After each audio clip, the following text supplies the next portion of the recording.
start off by saying, God bless America. Would you please put your hands together with me for our great nation, everybody, please? Thank you. Let's do one better, and I like that, but let's do one better for the men and women in our military. Could we please, everybody?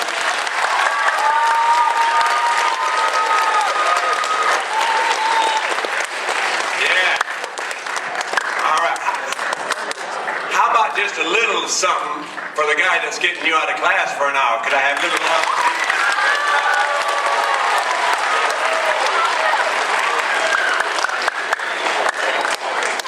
The truth of it is, we wouldn't be here. I'm not the guy that's getting you out of class, but we wouldn't even be here if it wasn't for your principal and your teachers moving the whole day around so we could have some time out of the classroom. Put it together for them to do together. I appreciate it. All right, here's the deal. Here's the deal. Here's the deal. I got a choice. First thing I want to do is apologize for getting you out of class. Sorry about that. All right, here's the deal. I got two programs I can do. One of them is short. It's not very fun. A lot of facts. We can get back to class. The other one is longer. It's more fun. But it can't happen without each one of you listening when I'm talking. Because I cannot and I will not talk over you. Are you willing to help me make this the best assembly you've ever had and stay out of class for a long time? If you are, put your hands together. I'd like to see if you can stay out of class. All right. Again, it cannot happen without each and every one of you helping out. Here's the deal. If you talk to somebody, number one, I know it. Number two, there's 20 people around you that are also distracted. Okay? See what's happening here right now? I am just so impressed. I wish CNN News was here today. I wish every local and national news was here. You know why? Here we are in the morning. We've just met. And look at this, ladies and gentlemen. Observe this.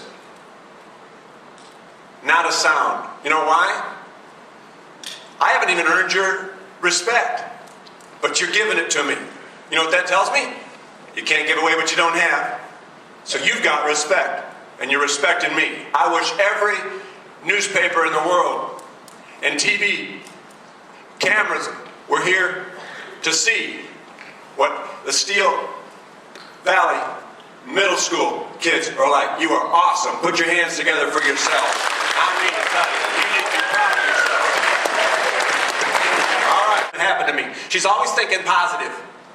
So I came back yesterday.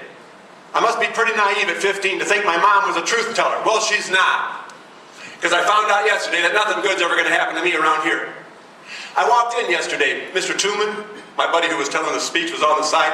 That was a good talk you just gave, sir. But from now on, when you give a talk to high school kids, please remember this, sir. Tell them that if you spill your books, you can spill them anywhere in the universe. It doesn't much matter. But if you spill them inside of those front doors, first hour, oh, it matters. I don't have to work at being clumsy, she said. I tripped over my own 2 feet. My books went everywhere yesterday. And all I wanted to do was pick them up and be anonymous. And as I was picking them up, I'll never forget it as long as I live. She said, you stood over me, about 10 of you. You looked like tall trees or mountains, and you mocked me, and you called me names, and you laughed at me. And I wanted to die. And then she said, you two, isn't it something? Out of 800 kids, she knew right where they were sitting. Time out big time right now.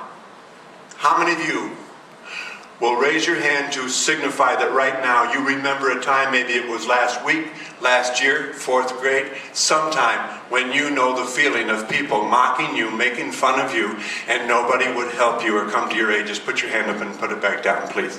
I need you never to forget that. You know why? Because if you forget it, you'll be no good to anyone else here. But if you remember it and let it make you bitter, no, better, not bitter, let it inspire you to help other people. You can turn the world around. She said, while you were mocking me, and she pointed at the boy in the corner, sir, that's when you walked through and you picked up my books. I'll never forget it. You even helped me get up so I wouldn't feel like a jerk and got me away from them. And I wish I could look in the eyes of every 8th grade boy right now, and girls as well. You have so much power to make this a good or bad place. She said, without saying a word, if there's any whispering going on, please be quiet right now. Thank you. I'm going to wrap this up in 2 seconds. Please be quiet, totally.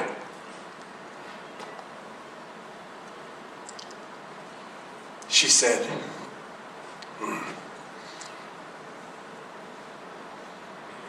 I can't let anybody talk during this story. I will finish it before I let somebody just mock her. I can't keep everybody quiet. I sure can't keep everybody nice in the hallways, neither can your principal or your teachers. That's where the rest of you come in. And you do it with love.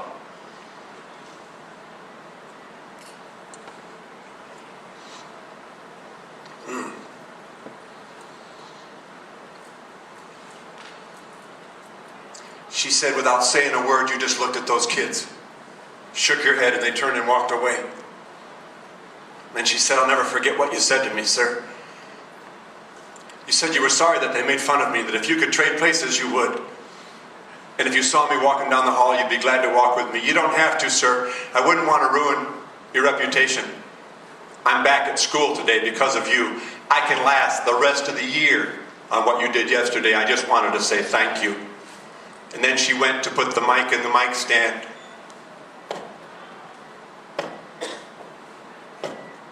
And she couldn't get the mic in the mic stand. Now get this, people. Their true colors showed. Yours get to show in about a few minutes. They just heard the greatest talk they'll ever hear, and now she's having a little trouble. Instead of honoring her and learning, they started, once again, to show their real character. They started to. And it just takes a couple, doesn't it? But that day when they started to laugh again, Mr. Cool showed that he wasn't just another pretty face. He walked down those bleachers while they were laughing. He came to her side, put his arm around her, took the microphone so she wouldn't be embarrassed. And in front of 800 fellow students, a boy. Yeah, he was a hat, but it was still a risk. He said to everybody, Mary, you're the bravest of us all. You cannot leave this school. We need you here. I should have been the first one to come down here and say thank you. I've lived a privileged life compared to you. 8 schools in 9 years, I can't imagine it. And your choice today is to still focus on your problem or to focus on other people's and realize you got a lot of other things that you need to be thankful for. Mary, I'll make a deal with you. You stay here and no one will ever make fun of you again. You know why? If I ever see you, I'm a senior. I've only got a few months left.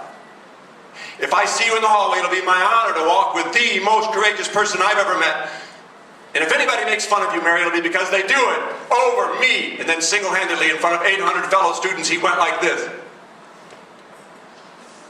And they stood up. This rude school changed.